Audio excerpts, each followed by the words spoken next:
A generation ago, a new book by a fiction writer was anticipated with the kind of excitement and buzz that is not seen anymore.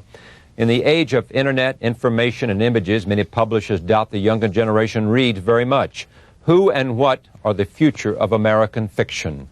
Joining me, David Foster Wallace, whose 1,000-page novel, Infinite Jest, has become the season's most talked-about book. Jonathan Franzen, his latest book is Strong Motion. And Mark Leyner, author of Tooth Imprints on a Corn Dog. Welcome. It's great to have all of you here. And the reason we have convened you here is to talk about that very subject. Mark, let me begin with you. I mean, what's happening to fiction, you think, and its appeal to young people today? I don't know who young people are and where the division is, but... I don't know. In a way... Is there an audience, you think? I mean, is it growing? Is it decreasing? Is it impacted by all these things we talk about? You know, honestly, it's something I never think about as a writer. There's an image I have of Bobby Fischer, you know, the chess player, when he was a kid, 16, 15, and he's in his room every night listening to WABC on some little transistor, playing through all the chess games of history, you know, obsessively. Yeah. I don't think at that point he cared about how popular chess was or who was interested in it or not. It was just his obsession, his compulsion, what he did. He knew at that point. And that's pretty much how I feel about it. You know, I'm not, I didn't sign on as a sociologist or a professor, or I mean, this is what I do. I write these books, and I'm loyal. I mean, I'm grateful for whatever loyal readership I have, and privileged by it, and sort of write for that readership. So generally, I don't get the sense when I go out there, if I go out on a book tour, for instance, this is just, you know, my empirical evidence is that there seems to be a lot of interest in books out there. Notwithstanding all the distractions, notwithstanding the internet and all that, notwithstanding the technology that plays out there. I think notwithstanding the distractions. I don't think additional media supplant other media. I think they crowd it. I think they sort of impact on the kinds of readers we have. But I'm not certain that there are less readers, and I'm not certain that there are less enthusiastic readers. And I'm certain that there are more readers out there for me that haven't read my book. So I guess once I exhaust them, then I'll worry about it. Does any of these questions we're talking about influence the way, how you write and the way you write? And I mean, because your style is unique and different. Well, I was listening to what Mark said. In a way, I agree. If you think about that stuff, like the size of the audience and how much it will appeal to a reader, you go nuts fairly quickly. Yeah. But on the other hand, I think where Mark and I differ a little bit is I think, in a weird way, the condition sort of commercially for fiction bears a little bit on the aesthetics of writing right now, because at least the generation that I think of myself as part of was raised on television, which means that at least I was raised to view television as more or less my main kind of artistic snorkel to the universe. And I think television, which is a commercial art that's a lot of fun, that requires very little of the recipient of the art, I think affects what people are looking for in various kinds of art, and I think can make the sort of fiction, which, if I can lump a bit, I think all three of us do, stuff that's at least harder than average, weird, requires some work to read. What's interesting to me is the very phenomenon that perhaps demographically cuts into our audience is a big part of sort of what's going on in the country that I think fiction writers are trying to capture in some way. Okay, what's that? Oh, boy. I hope this is a 4-hour segment. Well, okay, it is. Go. Reduced by 3 hours and 45 minutes. I guess as far as I can see, fiction for me, mostly as a reader, is a very weird double-edged sword. On the one hand, it can be difficult and it can be redemptive and morally instructive and all the good stuff we learn in school. On the other hand, it's supposed to be fun. Yeah. It is a lot of fun. And what drew me into writing was mostly memories of really fun rainy afternoons spent with a book. It was a kind of a relationship. And why did that draw you into writing? Because I mean, the love of the book made you want to make them be a part of the. Well, I think, see, this gets real abstract. I think part of the fun for me was being part of some kind of exchange between consciousnesses, a way for human beings to talk to each other about stuff that we normally can't talk about. Like, we're sure not going to be able to talk about this stuff here, you know. The thing that interests me in a lot of the stuff I think that I do has to do with, I think, a lot commercial entertainment, its efficiency, its sheer ability to deliver pleasure in large doses changes people's relationship to art and entertainment. It changes what an audience is looking for. I would argue it changes us in deeper ways than that, and that some of the ways that commercial culture and commercial entertainment affects human beings is one of the things that I sort of think serious or arty fiction ought to be doing right now. And it cuts in a different way too, because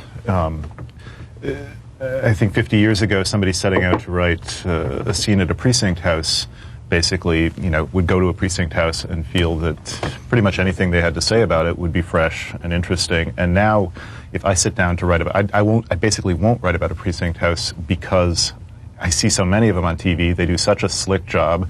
I'm completely captivated by that. And so that's in my head whether I want it to be in my head or not. And in your reader's head. And in my reader's head as well. And so I consider myself my own reader, and so I kind of consult my entertainment habits.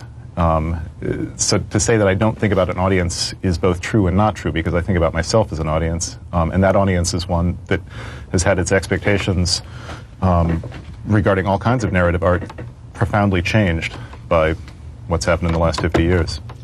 I think it's a tough audience. I mean, if we can make a monolith out of this audience we're talking about, for the sake of discussion, a young audience raised on television is used to receiving its entertainment in these kinetic bursts.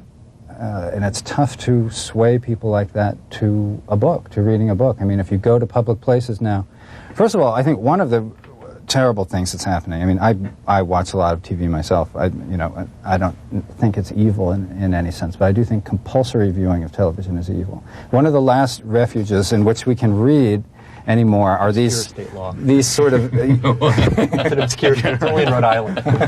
Well, and it's only between 9 and 12:30 too. Exactly. It could be worse. A brutal regime. We have these that's right. Dictatorial, I'd say. Now what was I going to say? These sorts of interstitial zones where people read, like waiting for planes, waiting for things. That's sort of the last refuge of peace and quiet. Well, it's no longer, because now you go to an airport and they have televisions there. Yeah. So checkout lines. Now we're dealing with people who almost never experience any sort of downtime in their life from electronic media. But I think one of the things I've always tried to do is accept that as a given, that this is a pretty tough crowd I'm dealing with, and that I have to come up with the kind of work that's able to somehow compete with that. There's in Baudelaire wrote this great little preface to Flowers of Evil where he said, "Hypocrite reader, my brother." I mean, so I have the same kind of feeling where I have realized pragmatically that I have to bond with people. I have to somehow devote my work to people that may not be such great readers anymore. But that sounds as if you're almost saying the opposite of what you started out saying. It sounds like you're molding your fiction very much to the kind of readership you expect, whereas if... No, I wouldn't say molding. I think you have to be aware and realistic and pragmatic about who's reading your work, because I am. I mean, I'm not going to say you don't have to. But my relationship with my readers is somewhat theatrical. I mean, one of the main things I try to do in my work is delight my readers, and the work is hopefully funny. Right. In order to do that, you have to know who they are. I mean, you have to have some notion of how they're taking in this information and what they're used to play off it in some way. So it's not a matter of molding your work necessarily, but you have to know sort of who the patient is you're dealing with as a doctor. Yeah, but didn't you say, in a sense, to the point, I heard the same thing when we were talking about, in the beginning, the Bobby Fischer notion. But he was merely obsessively pursuing chess. He wasn't thinking about the role of chess or all those other questions. I mean, or who was watching who. Well, I'll make a distinction. I mean, I don't think in sociological terms about dwindling readdership and why, and when I'm writing. But you do think about who might read my book. I think about the people who do read my books. What are their books, demands? and what their habits are. Well, it's because it's an act of communication. Right. What makes the analogy okay, but also makes it break down, is that part of the Fisher-like obsession Mark's talking about, it consists of a kind of mental and emotional dance with a constructed reader that you figure has a life more or less like yours, and whom, in a weird way, you're talking to. That again, I'm like totally with you about 50% of it. The thing about it is that delight and fun and all that stuff is definitely that's part of what makes art magical for me. But there's another part. There's the part. and see, I'm afraid I'm going to sound like a Puritan or a prig, but there's this part that's okay. Go ahead. with my little weird looking hat on.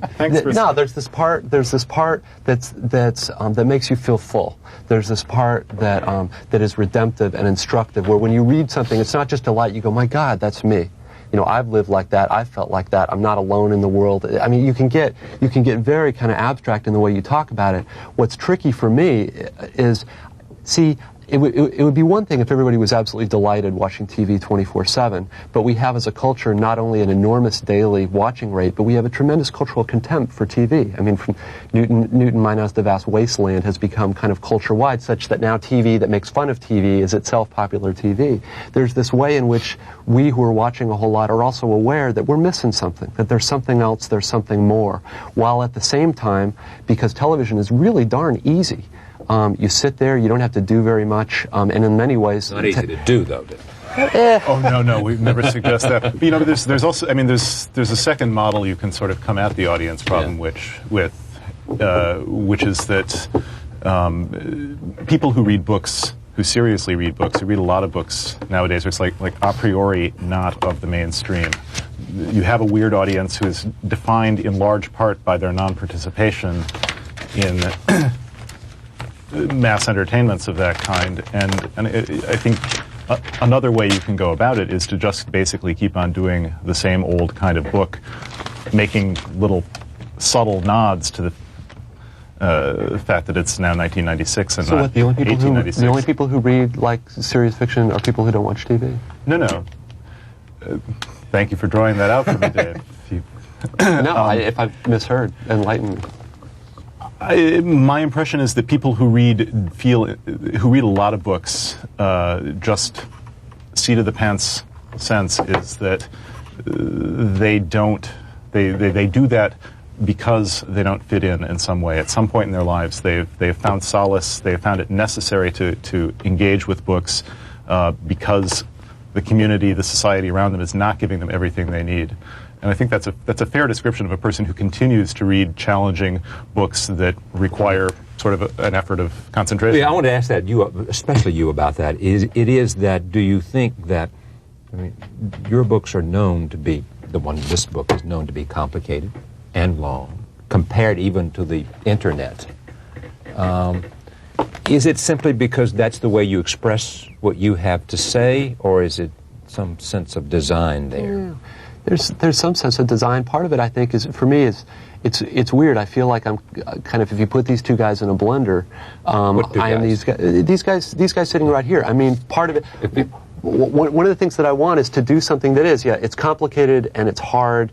And it's weird, but it's also seductive enough so that you're willing to do the work to go through that. And a lot of that has to do with trying, yes, to be delightful and to have it be delightful. If you put us in a blender. So I'm the one who's not delightful. A very soft blender and not with sharp blades. I'm just. I guess.